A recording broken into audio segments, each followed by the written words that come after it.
Hey guys, welcome to the channel. So it's time to grab that cast iron skillet or another oven-safe heavy bottom pan. No pan? No problem. Grab that 10-inch cake pan or a 9-inch square pan. Today on the channel, we're gonna make a gluten-free deep dish pizza. I'm Jamie with SavorySaver. I share gluten-free recipes, tips, tricks, and resources to make your gluten-free lifestyle easier. So please consider hitting subscribe and let's get started. So guys, for this recipe, I am using King Arthur's gluten-free pizza flour. This is relatively new to the market, and I recently made some gluten-free ciabatta rolls that were amazing for being a gluten-free bread product. So I'm gonna use this to make their deep dish pizza crust recipe. And the ingredients in the flour are gluten-free wheat starch, cornstarch, sorghum flour, cellulose and psyllium fiber blend, inactive yeast, and xanthan gum.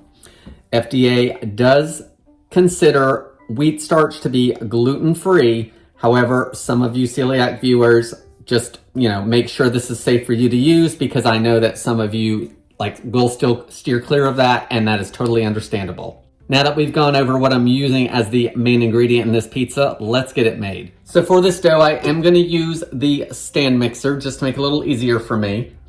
So in the bowl, I've got 2 cups or 200 grams of the King Arthur gluten-free pizza flour.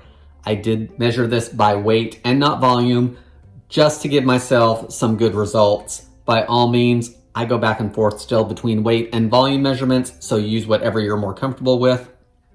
To that, I'm gonna add 1 tablespoon of granulated sugar and 2 teaspoons of instant yeast.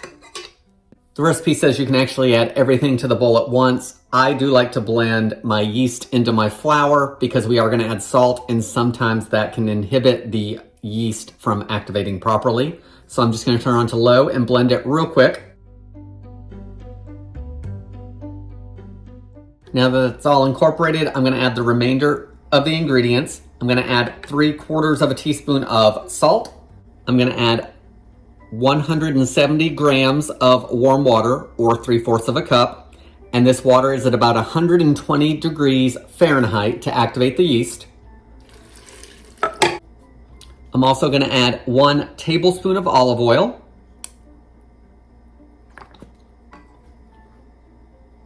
Now I wanna mix this together until it forms a soft, smooth, and sticky dough. So I'm gonna let it go for about 3 or 4 minutes, and I'll scrape down the bowl if needed.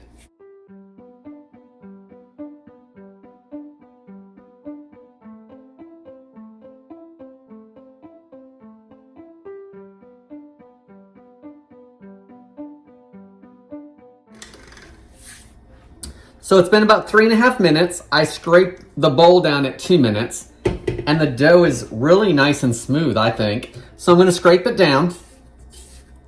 It's pulling away nicely from the sides of the bowl, so I really like that. Let me scrape off the beater. All right, guys, I just wanna show you this beater. If you guys have done anything with gluten-free dough, you know how sticky and messy it can be. Everything scraped off of this really well. Like, it's just almost like there was nothing on there. Super excited by that. The dough doesn't feel super sticky. I like that. We do need to let this dough rise. It's gonna take about an hour. So what I'm gonna do now is cover it, and I like to proof dough in my oven. So I've turned the oven on to the lowest setting it will go to, which at mine is 170. I let it preheat for 1 minute, and then I turned it off. That's gonna give this dough somewhere nice and warm, but not too hot, so it can rise and do what it needs to do. So I'm gonna let this rise, go do a few dishes, and we'll be right back. So it's time to shape our deep dish pizza. And the first thing we need to do is I'm gonna coat my cast iron pan with some olive oil. Now, you are probably gonna get the best, crust using a cast iron pan. But as I said at the beginning of the video, if you don't have a cast iron pan, use another heavy bottomed skillet that can go in the oven, or a 10-inch cake pan, or even a 9x9 square pan. Just remember, you're gonna get some different results, but ultimately, aren't we looking for taste? So I think if you can still get something pretty close in another pan, by all means, you may wanna try this recipe. So I'm gonna add, the recipe says 1.5 tablespoons. So let's start with that and see if it's enough. There's 1 tablespoon. There's about 1/2 tablespoon more. You want to coat the pan.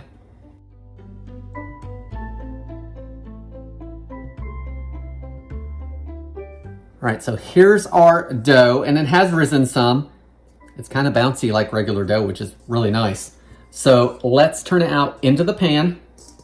It's pretty much coming out as one cohesive ball of dough, which I really like with this being gluten-free. It says you want to turn it once to coat both sides. So we're going to do that. And then we want to press it to the edges.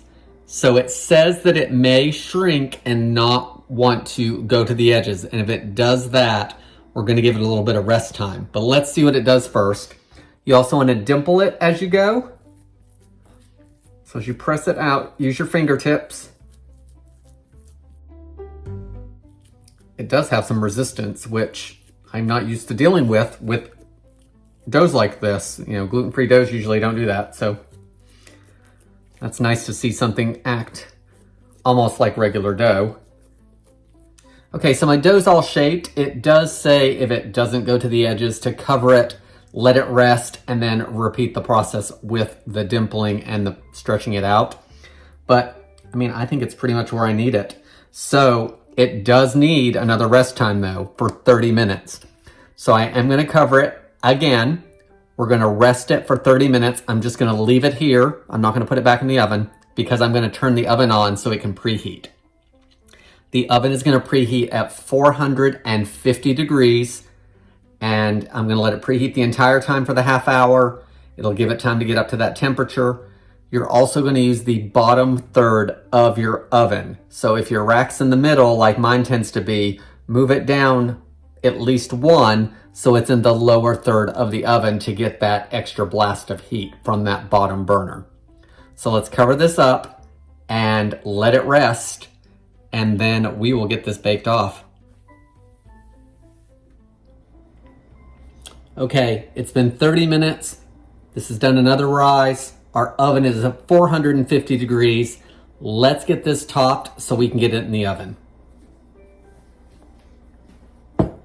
It has definitely risen some. It's spread out pretty good around the pan. I am gonna try to do a little bit more just to get some of these gaps filled in. Okay, so it's time to get our pizza topped. So I'm gonna start with about a cup of mozzarella across the bottom.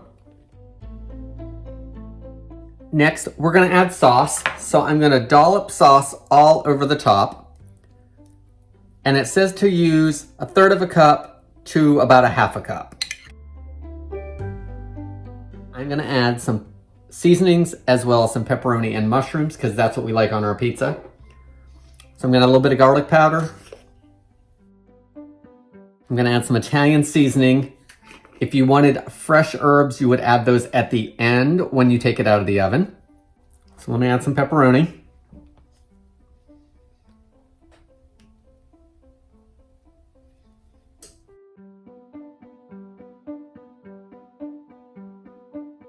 Next, I'm gonna add my canned mushrooms, and we really like canned mushrooms on pizza, so I'm gonna probably be pretty generous with it. Next, I wanna put a sprinkling of cheese over the top. About 1/4 cup more. Now we have to bake this off. It is a long bake time because we have a lot of dough we have to bake up there. So we are going to bake this at the 450 degrees for about 25 or 30 minutes. Then of course, we're gonna take it out of the oven. Be super careful because you're gonna have this hot handle over here. So remember that before you stick your hand in the oven. I'm gonna take it out and I'm gonna let it cool for just a few minutes, just until I can handle it so I can get it out of the pan. So at that point, when you take it out of the oven, that's when you wanna add any fresh herbs that you wanna add, or if you want to add a little bit of Parmesan on top, that would be a good time to add that. Once I can transfer it out of the pan, I will move it to a cooling rack. I'm gonna snap a couple pictures for you guys to see it, and then we're gonna give it a taste. All right, guys, it's been 28 minutes. Everything has browned up nicely. There is some good browning around the edges. I'm gonna let this cool for a few minutes, and then we're gonna try it out.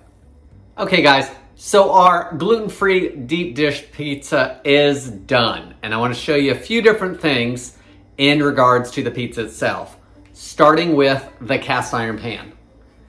As you guys can see, there's hardly anything in that pan. A little bit of oil and that's fine, but that'll wipe right out. So it may get a quick scrub with some hot water, but not very much. You don't want to clean your pans with soap, of course, because that will strip all the good oil off of these pans. I let the pizza sit about 5 minutes, and then the tongs worked great to slide it out of that pan onto a cutting board. So I'm going to show you guys the pizza. Hopefully I don't drop it. So there's the pizza. As you can see, it browned up pretty well. It sounds cooked through. So my hope is that after 30 minutes, it definitely is cooked through. So I cooked it about 28 minutes and then let it set for 5. So I'm sure it baked a little bit more while it was out of the oven. I'm gonna try to lift it up. It is relatively golden underneath. Not sure if you can see all of that in the camera, but it browned up pretty nice underneath as well. I do like the crispness, so I'm excited to try that. I'm gonna cut a small piece of this because we are having it for dinner, and we'll see if I end up freezing the rest of it. Storage, guys, store for a day or two and then get it frozen. We reheat pizza from frozen all the time. We'll slice it up, or have it in slices, wrap it up, and a lot of times what we do is plastic wrap and then aluminum foil over it. And then when we heat it, I'll use the aluminum foil to reheat it on in the oven or air fryer or toaster oven, whatever we end up doing. Let's get this sliced up and I'll give it a taste. All right, pizza cutter ready. Let's go through, see if you can hear it as it goes through.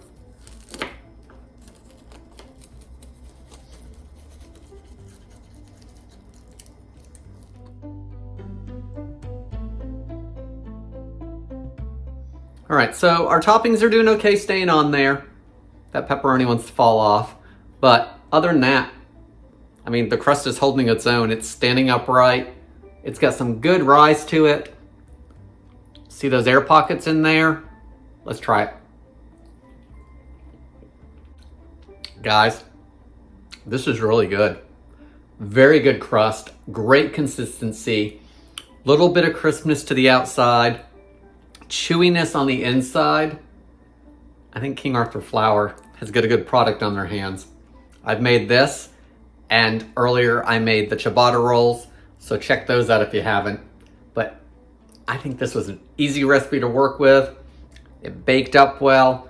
It is a little time consuming, but a lot of it is time where you can do other things like the dishes or make a salad for dinner or all those other things. So there's a lot of downtime with this recipe, but it is gonna take a little planning on your part to have time to make it.